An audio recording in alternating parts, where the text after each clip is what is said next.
This is a Purple Heart.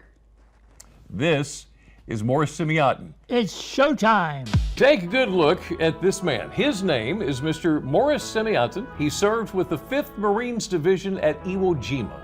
You will probably never meet another living person who has been through as much history, seen as much, and met and photographed as many famous people as he has in the last 78 years.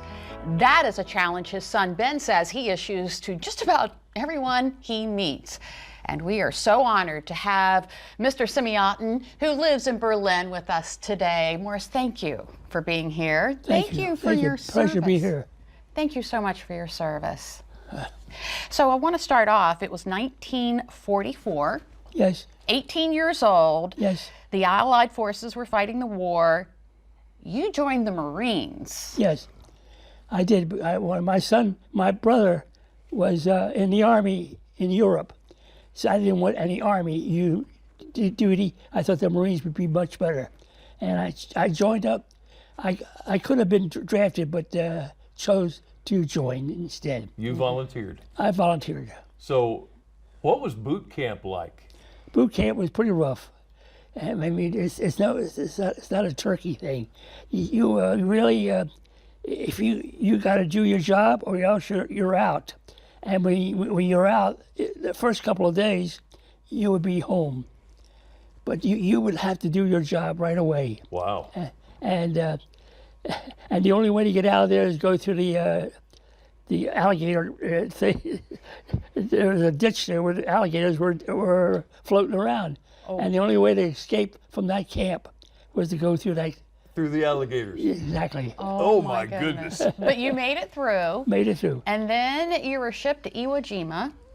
Pardon? And then you went to Iwo Jima. Iwo Jima, yes. Yeah. What was going going through your mind? We were coming ashore on our boats. I forgot what they call our boats.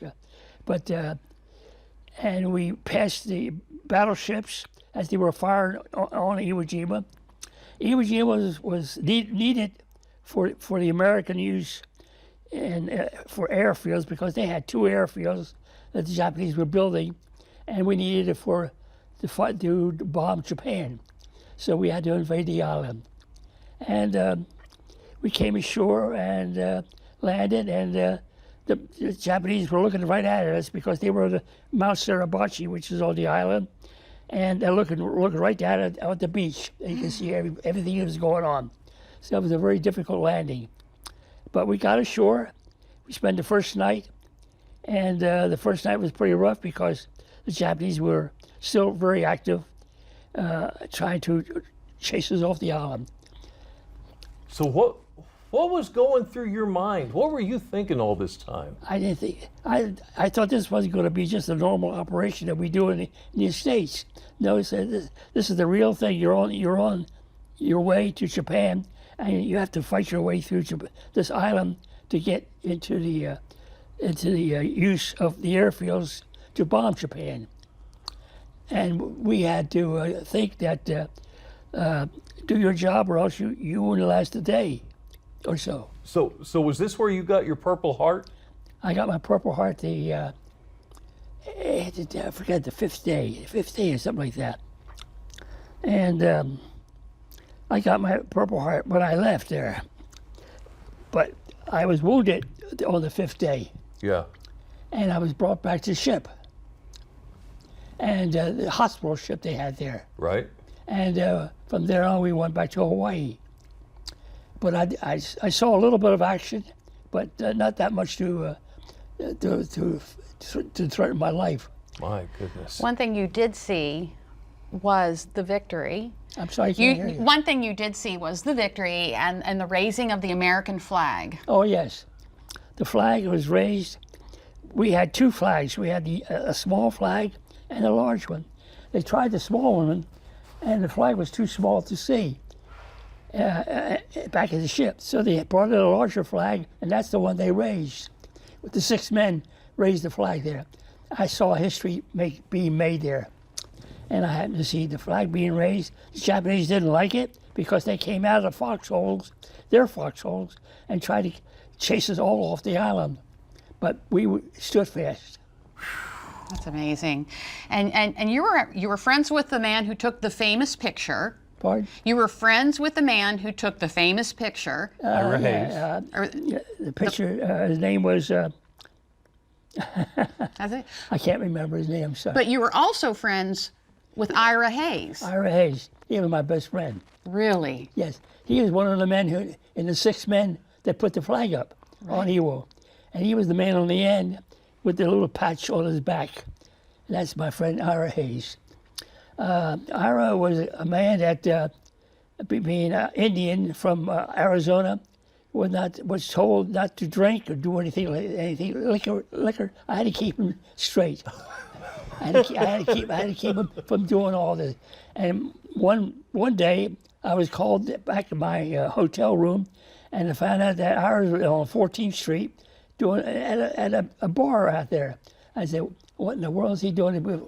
With friends, some Indian friends who happened to pick him up and took him out there. I went to 14th Street, picked him up, brought him back, and the next day we had the dedication of the flag, of the Iwo Jima flag, and I kept Ira in my hot hotel room until we were ready to go out there. What does the flag mean to you today? The flag means that it's our country, and we keep the flag red, white, and blue, or else the Japanese take over, and you never know what's going to happen after that. Yeah. We were very, very tough to fight for our country, and that's about all I can say about the flag. The flag was a beautiful thing. Beautiful to keep thing. there.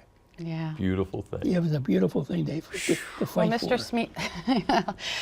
Mr. Semiatin, thank you so much for being here. But we're not finished with you yet, All right. okay? Because this is just part 1 of your story. Oh, thank you. We have part 2 coming up of an amazing job you had when you got back to the States. And we want to hear that story when we come back. Before the break, we met Morris Semiatin and learned about his time serving in World War II. But his time serving our country did not end there. We are back with Mr. Semiatin. And again, thank you for your service and thank you for sharing your story with us. So I understand they wanted you to re-enlist. Yes, realist, and I said, my parents had a lot to say about that. And they said, no, we want him back home. Well, I decided to go work for a photographic studio. Yeah. And in the photographic studio, we covered a lot of work, a lot of jobs that I was doing. I was a still photographer, work at the White House.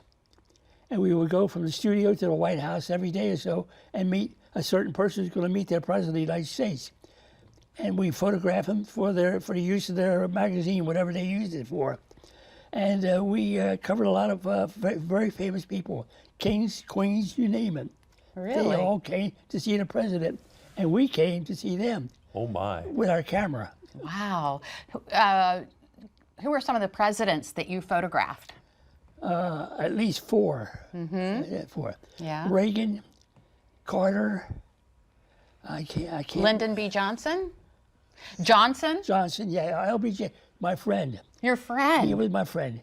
And Johnson, we did a very famous thing with Johnson. We did an interview with him. And Johnson was being asked several questions that he didn't like to answer. And then he said, you asked enough questions, everybody out of the room. They chased us all out from the interview. And the next day or so, we were at a reception, and Johnson came up to me.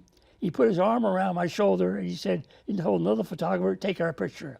That's the picture I have of Johnson and me together. Is that right? That's amazing. He was very friendly with me. Yeah. And he remembered you. Yeah. Okay, so I remember that. Of the presidents you photographed, did you have a favorite? Ronald Reagan, Really? Why? because he was more one of us guys. Yeah. Yeah, he's more like that. And he would answer any question you want, and he didn't hold back anything, and he was very, very, very honest and very kind to the photographers. A lot of photographers, a lot of men who worked in that field did not like the photographers. They said they were too nosy. So, but Ronald Reagan and Johnson was a friend of us, of the photographers. Yeah. And we spent a lot of time together. Yeah. Wow. Now, do I understand that you photographed Muhammad Ali? Muhammad Ali, yeah. Oh yes, Muhammad Ali and he was a good friend of mine. He was a guy. I remember one incident, and Muhammad will never forget it. I don't know if you have the picture of my son with him. Yeah, we do. Yeah, Muhammad Ali. One day I caught him in the lobby in the hotel, sleeping after he did an interview. I'd be sleeping, and all these people walk around him, and here's a very famous doing there. Very, very good to me because we were really like buddies. And but Muhammad Ali got mixed up with my son here, and his son. They asked my son, "What does he do in school?" He said, "I'm a wrestler." I said, "You are? What do you do in a wrestler? How do you wrestle?" So he grabbed Muhammad Ali by the leg and picked him off the floor. And that was the surprise of the picture you don't always keep. Oh, I don't know if you have a copy of it here. Yeah. Yes, we do. Yeah. How about that? My Yeah. goodness. Wow. So, and that's the only way he got remembered with Muhammad pretty well. You have done a lot. To be in my field, Yeah. Just in general. You have done a lot. I can't figure out how much a lot what it means. I stayed in the Corps until I was ready to be discharged, and I didn't want to re-enlist. And my mother insisted on that. My family did. Yeah. And here I am, and went to work as a photo studio, as a photographer. And I ended up going to the White House quite a bit Yeah. and meeting a lot of people, a lot of very famous people, in my camera. And I took a lot of pictures of them. That is amazing. And I still, photography was my thing that kept me going, That was your thing. picking up the camera and photographing people. Mr. Semiatin, thank you so much My for pleasure. everything you've done. It's my pleasure. In the military, behind the camera, thank you for sharing it this afternoon. I do remember that one time, the military, we saw the first airplane, first bomber to bomb Japan, to land on Iwo Jima. Wow. We took a picture that the plane come right over my head and landing on the airfield.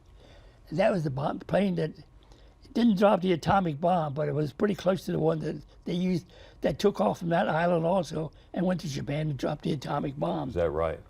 That's So incredible. we were pretty close to history there. Wow. Thank you so much Thank for you. joining us today. It's been my Thank you. pleasure.